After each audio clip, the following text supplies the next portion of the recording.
എടാ കൊച്ചു തമ്പി, വെറുതെ വലിച്ചതിന്റെ കൈവെള്ളയിലെ തുണികളെയാന്നല്ലാതെ യാതൊരു ഫലവുമില്ല. ഇത് പാലത്തറയിലെ കൊമ്പന. ഇവനെ ഒരു ഇഞ്ച് അനക്കാൻ നീയല്ല നിന്റെ ചേട്ടൻ സാക്ഷാൽ മാടശ്ശേരി തമ്പി വന്നപ്പോൾ സാധിക്കില്ലടാ.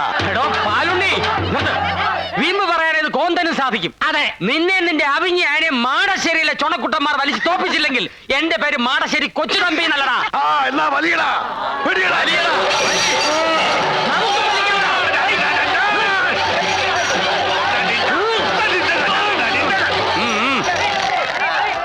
എടാ കൊച്ചു തമ്പി, തോൽവി സമ്മതിച്ചേരെ.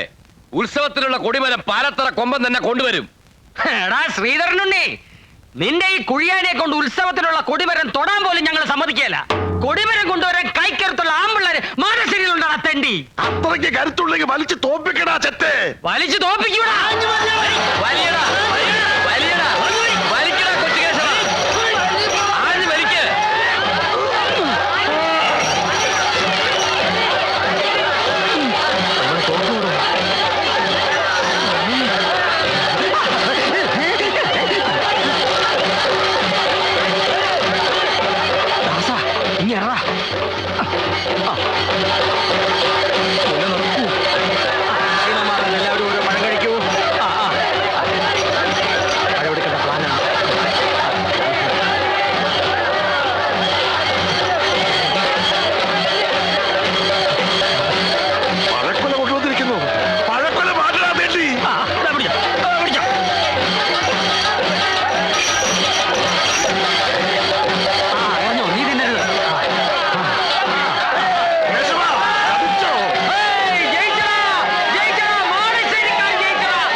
ഞങ്ങളുടെ തടിമിടുക്കന്മാർക്ക് തിന്നാൻ കൊണ്ടുവന്ന പഴക്കൊല കണ്ടിട്ട് തുമ്പിക്കൈ നീട്ടുന്നത് അതിലും ചട്ടിത്തരവാടാ തെണ്ടി.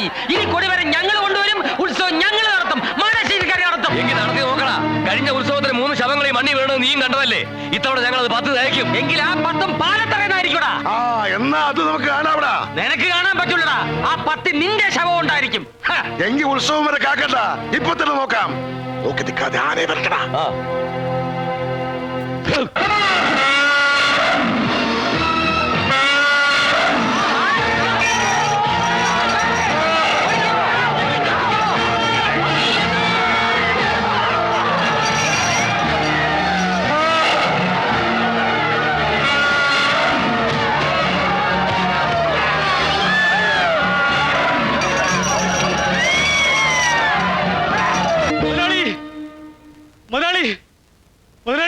എന്താടാ?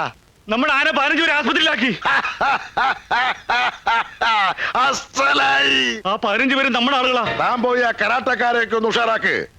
ഉത്സവത്തിന് മാടശ്ശേരിക്കാരുടെ മുഴുവൻ നെഞ്ചിടിച്ച് കലക്കാനുള്ളതാ.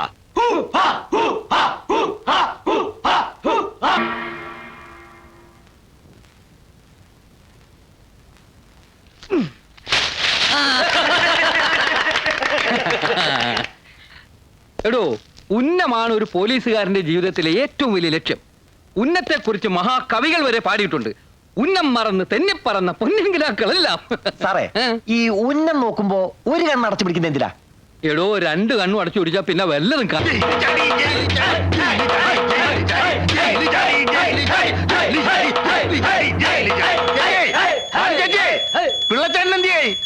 അങ്ങേര് വെളുപ്പാങ്കാലത്തെ പൂജാമുറി കയറി വാതിലടച്ചതാ. പിള്ളച്ചേട്ടന് ദണ്ണം ഇല്ലാതിരിക്കോ? നാളെയല്ലേ തമ്പി അദ്ദേഹത്തെ തൂക്കിക്കൊല്ലുന്നത്. തമ്പി അദ്ദേഹം രക്ഷപ്പെട്ടു.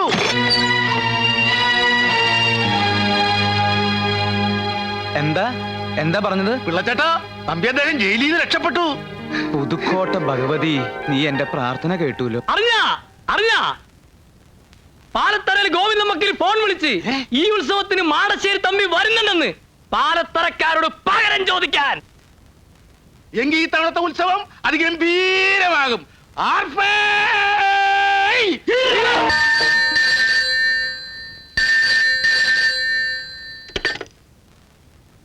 ഹലോ, അതെ, ഗാനഭൂഷണം സതീഷ് കൊച്ചിൻ സ്പീക്കിംഗ്. മറ്റവനില്ലേ, അവനെ വിളിക്ക്. മറ്റവനെയും മറിച്ചവനെയും ഒന്നും വിളിക്കാൻ പറ്റില്ല. അതെ, കൊച്ചിൻ ബ്രദേഴ്സിലെ ഒരു ബ്രദറാ ഞാനും. എന്ത് കാര്യം ഉണ്ടെങ്കിലും എന്നോട് പറഞ്ഞാൽ മതി. എന്നാ പറയാം. പറയൂ. എടാ പന്ന കഴിവീറുടെ മോനെ, നിന്നെയൊക്കെ ഉണ്ടല്ലോ തല്ലി കയ്യും കാലും ഓടിച്ചു. ഇതായിരുന്ന കാര്യം. അതെ, ഞാൻ മറ്റോനെ വിളിക്കാം. ഗിരീഷ് കൊച്ചിൻ, ഒരു ഫോണുണ്ട്. ആരടാ? നിന്റെ ഏതോ ആരാധകനാണെന്നാ തോന്നുന്നേ. ഈ ആരാധകരുടെ ഓരോ ശല്യേ. എടാ നമ്മൾ രണ്ടുപേരും ഒരുമിച്ചല്ലേ കഥ പറയുന്നത്? അതെ, എന്നിട്ട് എനിക്ക് മാത്രം എന്താ ഇത്ര അധികം ആരാധകര്? ഞാനും അതാ ആലോചിക്കുന്നത്. ഞാൻ വേണേ കുറച്ചു പേരെ നിനക്ക് തരാം. എനിക്ക് വേണ്ട, നീ തന്നെ മൊത്തമായിട്ട് അങ്ങ് എടുത്തോ. ചെല്ലേ. ഓ, എന്തേ? അവരവരുടെ സാധനങ്ങൾ അവരവരെ തന്നെ സൂക്ഷിക്കുന്നതാണ് നല്ലത്.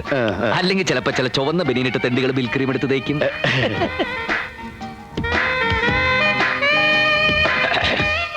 Yes, Ganabhushanam Girish Cochin speaking. കള്ള കഴിവേറി.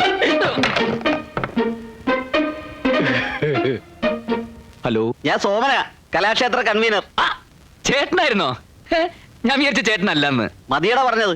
അഡ്വാൻസ് എന്ന കാശുമായിട്ട് എത്രയും പെട്ടെന്ന് നീ ഇവിടെ എത്തണം. മനസ്സിലായോടാ ചെറ്റേ? ചേട്ടാ, ചേട്ടൻ നല്ല ബെസ്റ്റ് ആരാധകനല്ലേ? ആരായിരുന്നു അത്? അടുത്ത ആഴ്ച നമ്മുടെ പരിപാടി ബുക്ക് ചെയ്തിട്ടുള്ള കമ്മിറ്റിക്കാരാ. അതെ, എന്താ അയാൾ പറഞ്ഞത്? ഒന്നി കഴിവറുടെ മോനെ അടിച്ചതിന്റെ കണ്ണിയങ്ങളെയും എന്നാ അയാൾ പറഞ്ഞത്. എത്രയും പെട്ടെന്ന് അഡ്വാൻസ് ആയിട്ട് അങ്ങോട്ട് ചെല്ലാൻ. എന്നാ വേഗം ചെല്ല്. നീയും വാ. അയ്യോ, ഞാനിപ്പോ ഒന്നും ശരിയാവില്ല. ആ. നമ്മുടെ സുമതിയില്ലേ, ആ. അവൾ എന്നെ രാവിലെ നോക്കി ഒന്ന് ചിരിച്ചു. കുറച്ച് കഴിഞ്ഞൊന്ന് മുട്ടി നോക്കണം, ചിലപ്പോ വീഴാൻ സാധ്യതയുണ്ട്. പൗഡർ ഇടാതെ മുട്ടിയാ മതി, കരിമുട്ടി.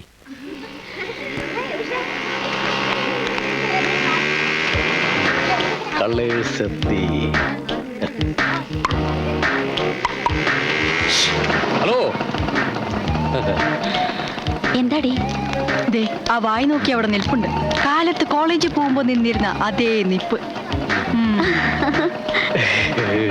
ഓടപട്ടി. വണ്ടി നിന്റെ അച്ഛൻ. അയ്യേ അയ്യേ, ഛെ, പോവാം പോകാം. നല്ല ടയറ്, നല്ല സീറ്റ്, ബെസ്റ്റ് വണ്ടി.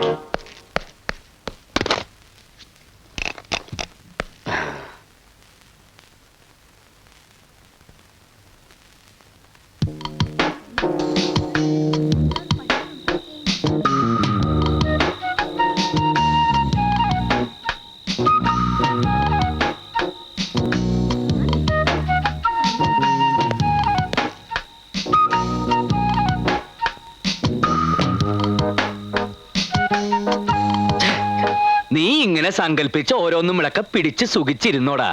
കണ്ണി കണ്ട കമ്മിറ്റിക്കാരെ ചീത്തയൊക്കെ ഞാനുണ്ടല്ലോ. അവര് പിന്നെയും ചീത്ത പറഞ്ഞ? ആ, ഇതെന്താ അവരിങ്ങനെ കണ്ടിന്യൂസ് ആയിട്ട് ചീത്ത പറഞ്ഞുകൊണ്ടിരിക്കുന്നത്?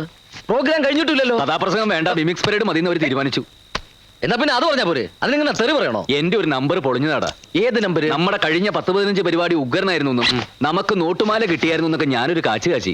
എന്നിട്ട് ഇപ്പൊ അതൊക്കെ നുണയാണെന്ന് അവരറിഞ്ഞല്ലേ? അത് മാത്രമല്ല, പിന്നെ കഴിഞ്ഞ നമ്മുടെ 1-2 പരിപാടിക്ക് ചീമൊട്ടയേറി കിട്ടിയ കാര്യം ഏതോ തെണ്ടി അവിടെ ചെന്ന് പറഞ്ഞതാ. ഏത് തെണ്ടിയാ ഈ പച്ചക്കളഞ്ഞെന്ന് പറഞ്ഞത്? ഒരു പരിപാടിക്ക് നമുക്ക് ചീഞ്ഞ തക്കാളി അറിയില്ലേ കിട്ടിയത്? ആ, അപ്പൊ കഴിഞ്ഞ പരിപാടിക്ക് നമ്മുടെ ഓഡിയൻസ് ഓടിച്ചിട്ട് തല്ലിയതും ഒക്കെ അവരറിഞ്ഞ? എല്ലാം അറിഞ്ഞടാ. അതെ, അപ്പൊ നമുക്ക് തല്ലി കിട്ടായിരുന്ന അത്ര മഹാഭാഗ്യം. വലിയ മഹാഭാഗ്യൊന്നും നമുക്കില്ല മോനെ. അതെന്ത്? അഡ്വാൻസ് തിരിച്ചു കൊടുത്തില്ലെങ്കിൽ അടി ഉറപ്പാ. ഫുഡ് അടിക്കട്ടെ കാട്ടുവാസി.